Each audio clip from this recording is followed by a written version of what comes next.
Ever heard of the conquest of Napoleon? Not Hill, the other one. You're in for a treat. In broad daylight on the 26th of February 1816, Napoleon Bonaparte escaped exile from the island of Elba. Yeah, he was in exile, but he escaped. With a lot of reason, actually, he escaped on a ship with 900 men on board. Mind you, this island is surrounded and guarded by a fleet of British ships. And they chased him, yet he escaped.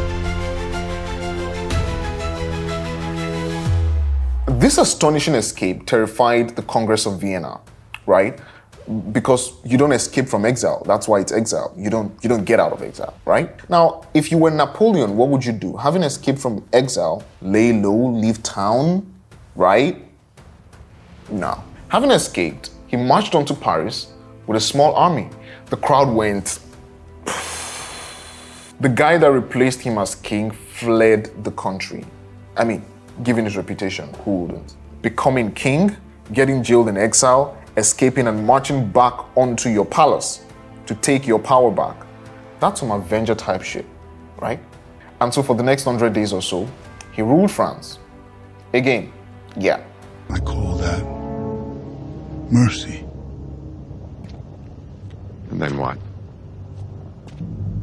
I finally rest and watch the sunrise on a grateful universe. The hardest choices require the strongest wills. Until the economy and all sorts of problems started to ensue. Finally, at the Battle of Waterloo in June that year, he was defeated. And this time they exiled him to a barren island in Africa with zero hope for escape. Yeah, that was the end of him. But that's not all. It was 2 years later when the facts of his escape came to light that the real story was now told. Apparently, before he attempted this bold move, some powerful people had come to visit him in exile. They told him that he had even become more popular in his absence and that France was ready to embrace him again as the leader. They even tipped him off that the English fleet that surrounded and guarded the island would let him escape.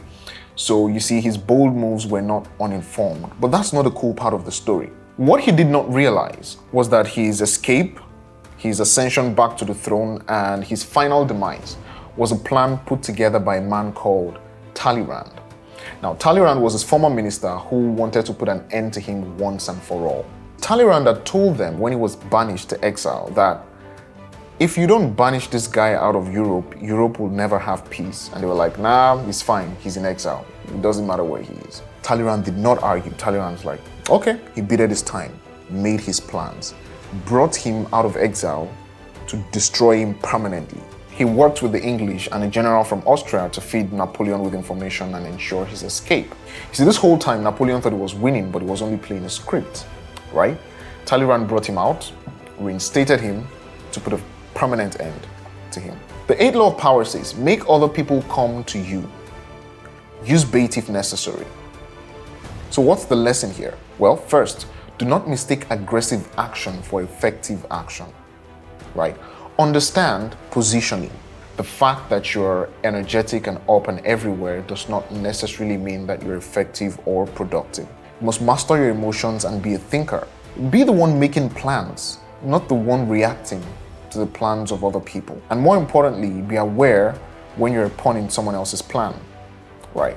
You see, that's part of why we're studying the 40 laws of power, not necessarily to give you some type of undue influence over other people, but so that you can understand the world around you. You can know what's going on around you and react with a certain level of intelligence, right? If you take a look at your life and your outcomes have been due to your reactions rather than your self-leadership or your actions, then you're a victim of the system, society, media, and the people whose bidding you do, even if you don't know it. And if it continues that way, then it's unlikely that you make any meaningful mark.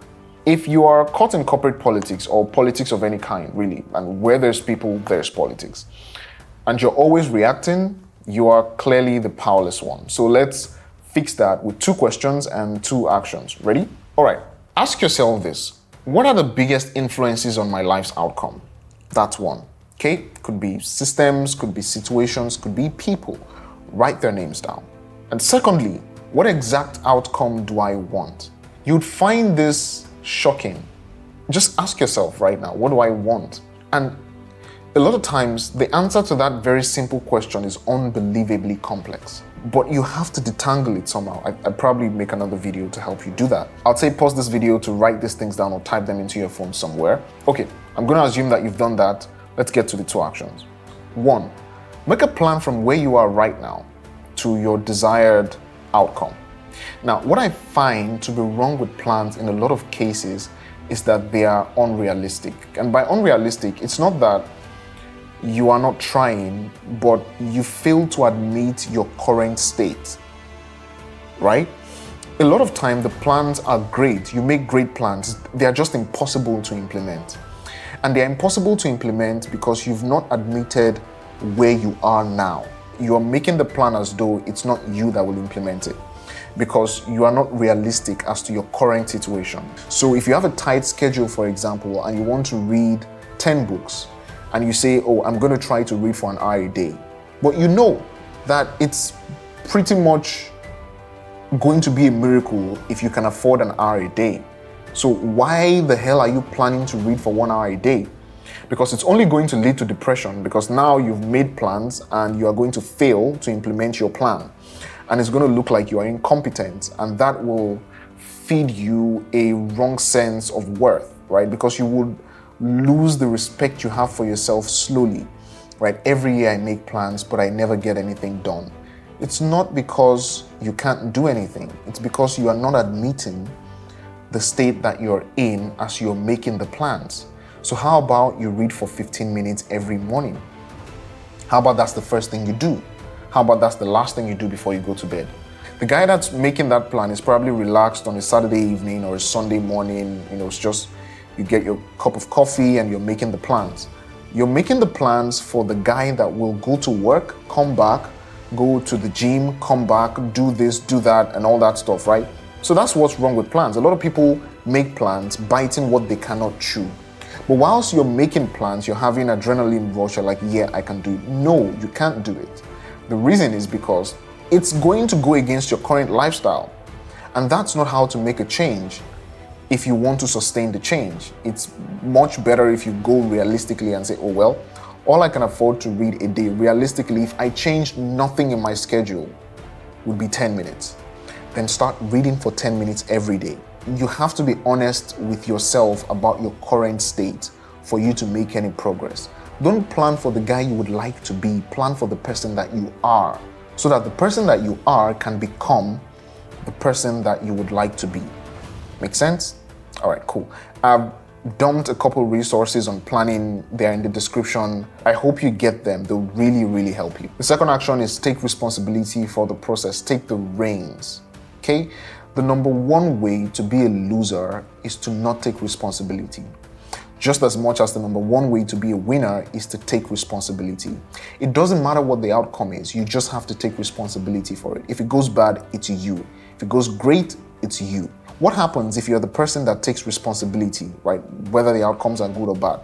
If you become that guy that takes responsibility for everything that happens in your life, you are the powerful one. Because now you can decide. The courage to say yes, to say no, to say I'm going here, to say I'm going there, say I'm doing this, I'm not doing that, becomes fuel for you. It becomes the fuel for your growth, for your journey, right, into this adventure of the outcome that you would like to have for yourself. And really, that's how successful people are made. I'm yet to find a successful person that is irresponsible. Show me one. All right, that's it. I am going over the 48 laws of power. This is law 8, and we've got like 40 laws to go. So I'm excited. If you're subscribed, I will see you in the next law. If you have not subscribed, then hit subscribe now so that I will see you in the next law. Cheers.